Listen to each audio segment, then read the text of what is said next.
Hello, hello, and welcome to the first reading of the book Egg. So I'm going to be reading this book this week, and the goal is to take the readers on a journey through family, isolation, yin and yang, and what it means to have an evil Siamese twin growing from your chest. So before we get started, I'm going to go ahead and put on some glasses because guess what? Your boy is over 35, even though I don't look it. So I need to be able to see. Okay, so this is what we're going to do. This is the vibe, and let's just hop right into it. Egg was written during the pandemic, COVID-19 pandemic, 2020. This is the second year it's been out. It's one of my favorite books because it's just, it's one of those kind of like quick, easy reads for a flight or something like that.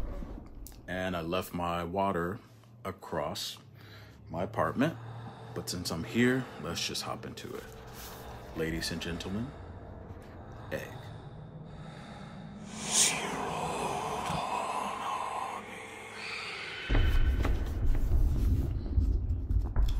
Content trigger notice. So Egg is a horror story that contains graphic descriptions and disturbing content surrounding pregnancy and abuse. I understand the importance of providing this notice to readers. So the book opens with a quote from Martin Luther King Jr. It says, "Darkness cannot drive out darkness. Only light can do that. Hate cannot drive out hate. Only love can do that." The first section is called When Dreams Become a Reality. Push!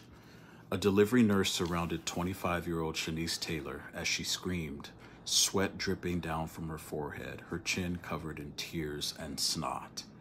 "Push! I'm pushing!"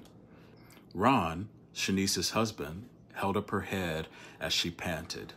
The delivery room had been decorated in canvas paintings of the ocean, with fresh lilies and poinsettias crowding every table and chair in the room, emitting a subtle sweetness into the air.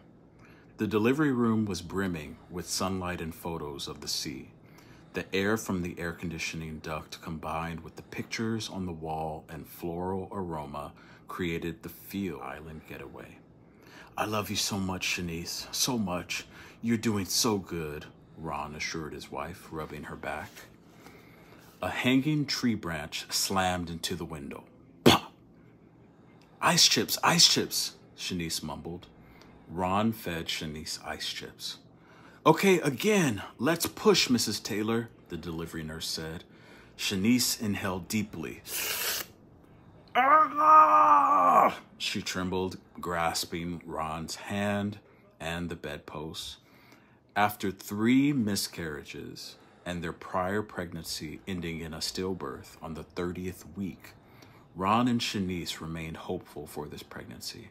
Having spent $20,000 on in vitro fertilization treatments, they vowed that this would be their last effort.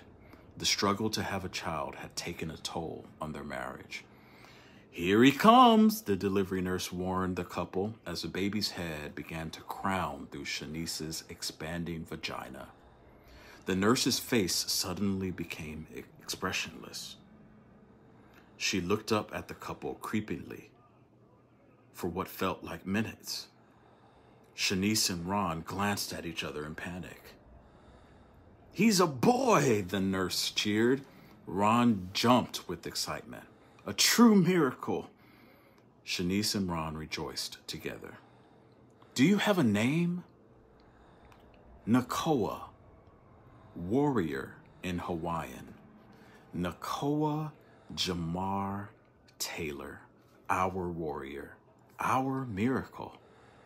Shanice placed Nakoa on her chest. Nakoa gazed up at his mom with honeysuckled eyes the size of billiard balls. Nakoa gurgled. Ron fell to his knees, placing his hands up in worship. "Thank you, God," he repeated. "Thank you, God. Thank you." A tree branch slammed into the window, causing everyone to jolt. A nurse adjusted the blinds again before exiting the room, leaving the young family to celebrate together. "I'll text your mom." Ron picked up his phone to text Shanice's mom about Nakoa's arrival.